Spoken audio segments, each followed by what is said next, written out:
ഇതെന്താ പാടുന്നത്? ഇത് ഇന്ത്യൻ ക്ലോക്ക് വൈൻ ഇത് അറിയപ്പെടുന്നത്. ഇതിന്റെ ഇനി വേറെ പേരുകൾ എന്താണെന്നൊന്നും എനിക്ക് അറിയില്ല. ഇതിവിടെ ഇടുക്കി തന്നെയുള്ള ചെടി. ഇവിടെ നിന്ന് എനിക്ക് കിട്ടിയ തൈ ഇത് വെച്ച് കമ്പ് വെച്ചിട്ട് ഞാൻ പിടിപ്പിച്ചെടുത്തതാണ്. അത് ശരി. ഇത് ഇങ്ങോട്ടേക്ക് നീങ്ങുമ്പോ വേറൊരു കളർ കാണുന്നുണ്ടല്ലോ. അത് ഗോൾഡൻ കാസ്കേഡ് എന്ന് പറഞ്ഞ ചെടിയാണ്. അതിപ്പോ ഞാൻ വാങ്ങിച്ച അത് അധികം ആയിട്ടില്ല, ആയി വരുന്നതേ ഉള്ളൂ. Golden cascade. Golden cascade. ഇത് പൂട്ട് വരുന്നതേ ഉള്ളൂ അല്ലേ?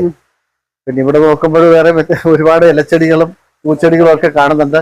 ഇതേ പന്തലിൽ കിടക്കുന്നെന്താ? മണിമുല്ല. മണിമുല്ല രാത്രി കാലങ്ങളിൽ നല്ല മണമാണ് അല്ലേ? മണമുണ്ട്. വിരിയണ സമയത്ത് നല്ല മണമുണ്ട്. ഇപ്പൊ പൂവിട്ടിട്ടുണ്ട് അല്ലേ? ഒരു സെറ്റ് പൂ കഴിഞ്ഞു, രണ്ടാമത് പൂവായി വരുന്നതാണ്. അതിന്റെ ഇത് 28 വർഷമായ ബോൺസായി ആണ്. 28 വർഷമായ ബോൺസായി. എന്റെ പേരൊക്കെ ഇറങ്ങിയിട്ടുണ്ട്. ആലാണോ? അത് ശരി. ഇവിടെയും ബോൺസായി കാണുന്നുണ്ട്. ശരി.